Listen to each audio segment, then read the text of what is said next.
Hello, my friends, and welcome back.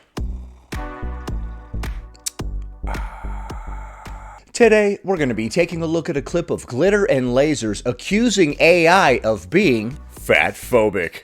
That's right, now even the dang artificial intelligence is showing signs of fatphobia. We're also going to be taking a look at a bonus clip of somebody talking about when it's okay to call yourself fat.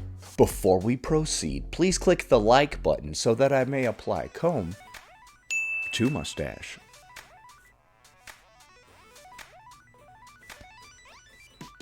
Oh yeah, this is on Threads, that new thing that Instagram keeps trying to shove down everybody's throat that I haven't yet downloaded or signed up for.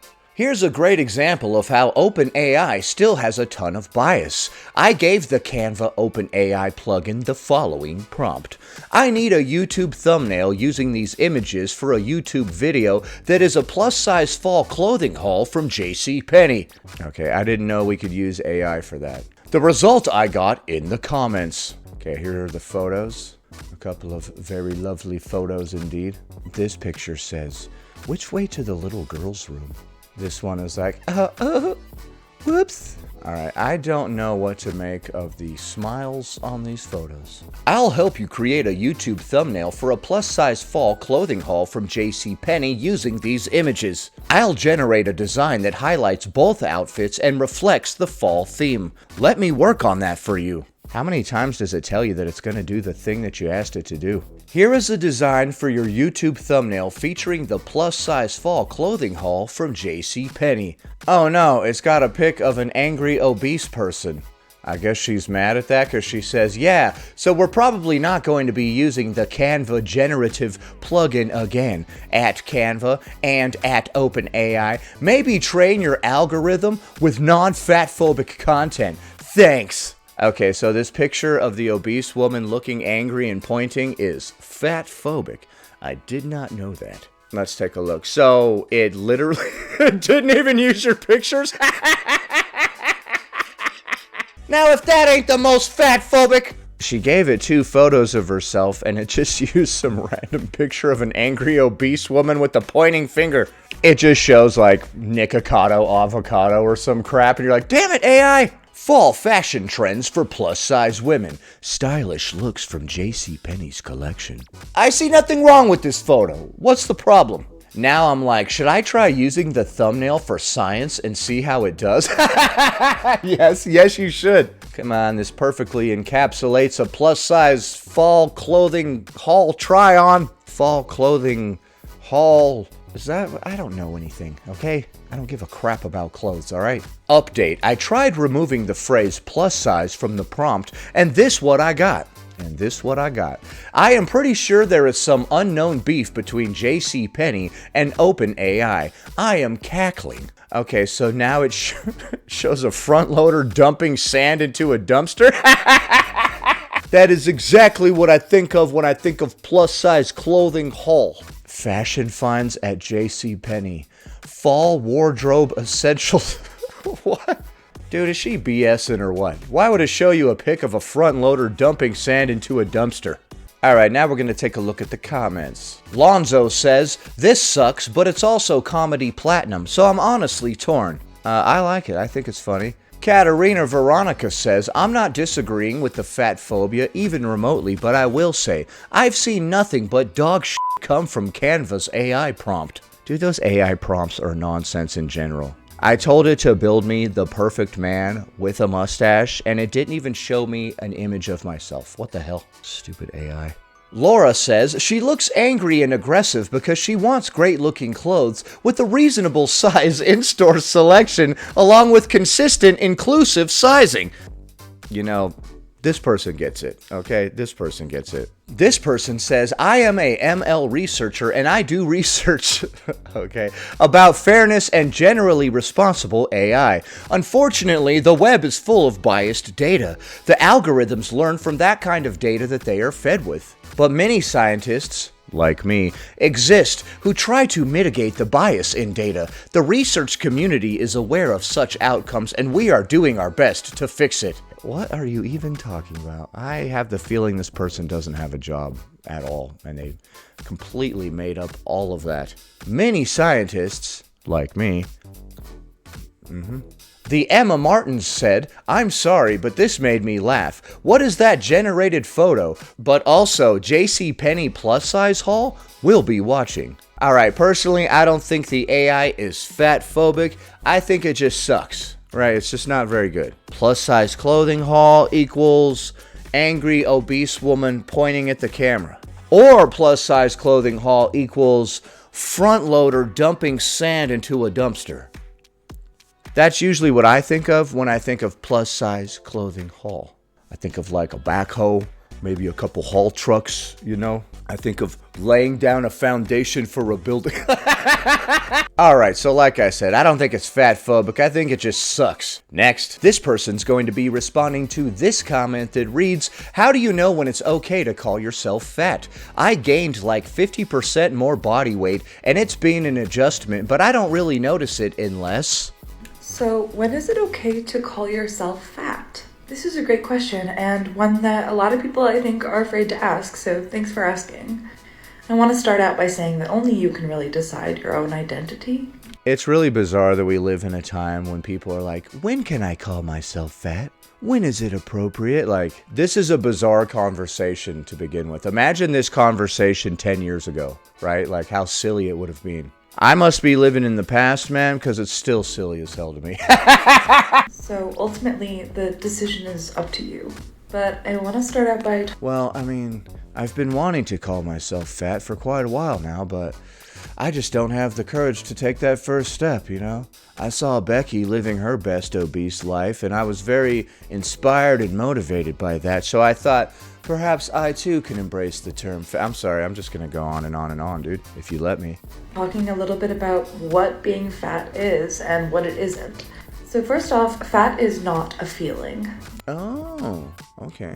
Is it an archetype? I often hear people saying, "I feel fat." And usually what they mean is that they feel unworthy, they feel unattractive, they feel gluttonous, they feel self-deprecating, out Okay, so it's not a feeling. Is it a mineral? of control, and they don't feel confident in the way that they look. All of these things are not what being fat is. Oh, okay. Ultimately, fat is a value-neutral descriptor. Words like obese or overweight are forms of medicalizing and stigmatizing fatness. Oh, for the love of Pete. Calm down. Yes, we are medicalizing a medical condition, my friend. And they place fatness as a condition of the self. But it's not. It's a condition of others. When fatness is, in some ways, a societal experience. No. It's absolutely bizarre that you would tell yourself that. It's not a condition of the self, it's a societal experience. The more that you think that your weight is a societal problem, the less control you're gonna have over your weight. Like I'm always saying, it's a double-edged sword to try to blame everyone and everything else for your own personal situation. Makes you feel better in the here and now, none of this is my fault, but also you cannot change any of it. The reality is that fat people are treated differently in our society than straight-sized people. People treat everybody differently in society based on the way that they look, and not just if you're tall, short, skinny, or fat, but also if you appear to be drunk, or on drugs, or you're dirty, or you stink, or any number of other things. Fat people often experience weight-based discrimination in employment, healthcare, education, etc. I disagree with that. I don't think anybody's discriminating against people living in a larger body at all. And I do sort of think the lived experience of being fat in our society is closely intertwined with discrimination. Now, this is just my opinion, but there are certain experiences that fat people have that thin or straight-sized people just simply do not. I think a really common example is going to the doctor as a fat person and having all of your genuine concerns about your health dismissed because of your weight. Why are you always at the doctor, and how many health concerns do you have? Those are my questions. And being denied treatment because you need to lose weight first. Okay, you weren't denied treatment then. They said lose weight, and then we'll take a look at your knee pain. If it remains after the weight loss, then we actually have a problem, or your back pain, or your fatigue, or any of these other things. Step 1 is going to be to lose weight. If that doesn't help your myriad of health conditions, we will explore other avenues, is what a doctor would say. A doctor is also probably not going to give you a lung transplant if you're currently smoking. You go and they're like, oh God, doc, I can't breathe. And he's like, do you smoke? And you're like, yeah. And he's like, okay, stop that. And then we'll see how your lungs are. If they still suck after you stop smoking, then we'll continue exploring other avenues. But as for now, stop smoking. That ain't the most smoker-phobic pile of crap I ever heard. In a similar vein, they will not give you a knee replacement if you are currently obese, because you're just going to blow out those new knees.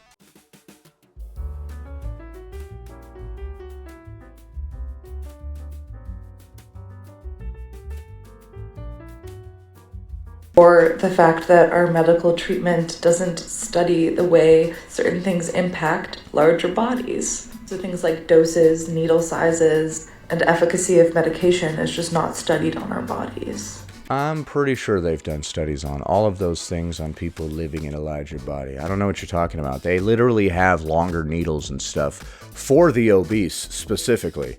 Another question I think you could ask yourself is, can I go into any store and find something that will fit me? Or do you have to seek out plus size specific stores? Oh, are we going through the requirements to call yourself fat?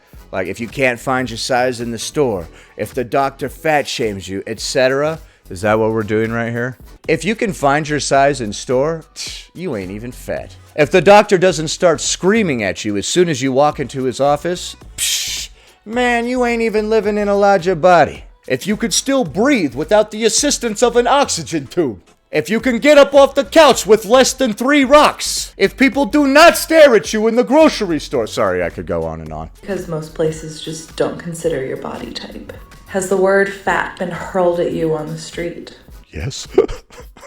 Stupid idiots. Do people snicker when they see you at the gym? Yes, I do eat Snickers at the gym. And people get upset about that, probably because they're fat phobic. No, I know that's not what she said. Okay, so you think people snicker at you when you go to the gym. It sounds like you're imagining that, honestly, 100,000%. Snickering? What even is that? Somebody snickered at me. What does that even mean? Like, it really just reveals how neurotic somebody is when they start pointing out the little snickers and the looks that they think the people gave them. I would never laugh at somebody living in a larger body going to the gym. Are you insane? Who would do that? That's like trying to make fun of an alcoholic for saying that they're gonna get sober. Like, what? Do people first see you as a person or a fat body? Do employers question your capabilities based on your body size? Do you feel confident that you will fit into every chair that's available? Are these all signs that you can call yourself fat, or red flags that I am currently ignoring and trying to externalize? Dude, if my employer thought that I couldn't do my job because I was too large, God, that would be embarrassing as hell. And I wouldn't even be mad at them. I would just be like, wait, really?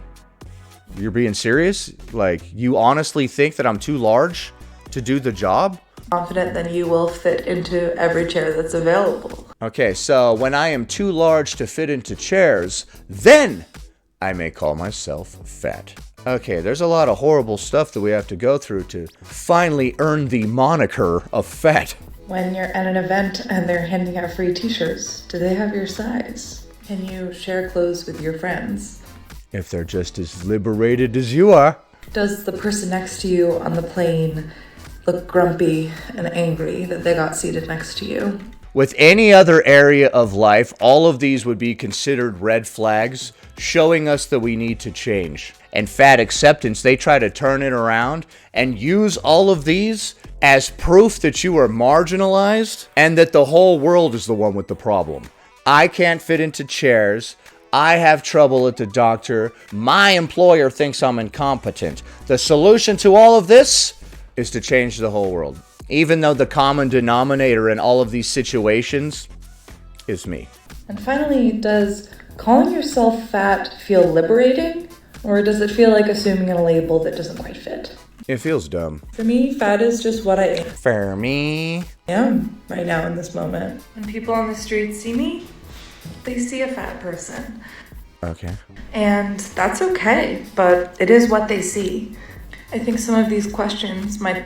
Okay, so we should label ourselves based on what we think other people perceive us to be? I didn't get the point of that. Help you kind of figure out for yourself if fat is a label you feel comfortable claiming. If you like to read and you want to learn a little bit more about fatness, Dude, what do you mean if I want to learn a little bit more about fatness? What does that mean, dude? What the... I would recommend these books by Aubrey Gordon. I think I could do without those books, just like I could do without a full frontal ice pick lobotomy. Although you will unlearn a lot if you read those. This book by Sabrina Strings. And following fat creators on different platforms, I think, can be really helpful. I really like this creator. Jordan Underwood. Oh my goodness. Yeah, Jordan is pretty hilarious. And I think whether you're fat or not, it's super important to address your own anti-fatness, to challenge your own discomfort with the word fat. Okay. And to get involved with fat liberation causes. Okay, the text on the screen just said, and to get involved with fat. But then she said liberation after that, so it wasn't quite as hilarious. Get involved with fat. Just get involved with fat. You know what I mean? Get your hands in there, get your hands dirty a little bit. Stop being afraid. Fat liberation liberation causes. Weight-based discrimination, like most discrimination, impacts the most marginalized the most. Impacts the most marginalized the most. In particular, in America, cutie BIPOC folks. Obesity has nothing to do with any of those other marginalized groups. The world is a harsh place for fat people. And if that's something you've experienced, well, you're probably fat. Alright, and then she wrapped it up by trying to lump herself and other fat activists in with other marginalized groups. A classic. So I disagree with all of the aforementioned, but what do you think? Is AI fat-phobic, or does it just kind of suck? And can you not call yourself fat unless you go through all of the trials and tribulations that person listed? Leave a comment below. Happy Friday, everybody. I hope you have a great weekend. Anyway, that about does it. Thanks for watching, commenting, liking, and subscribing. And I'll see you in the next one.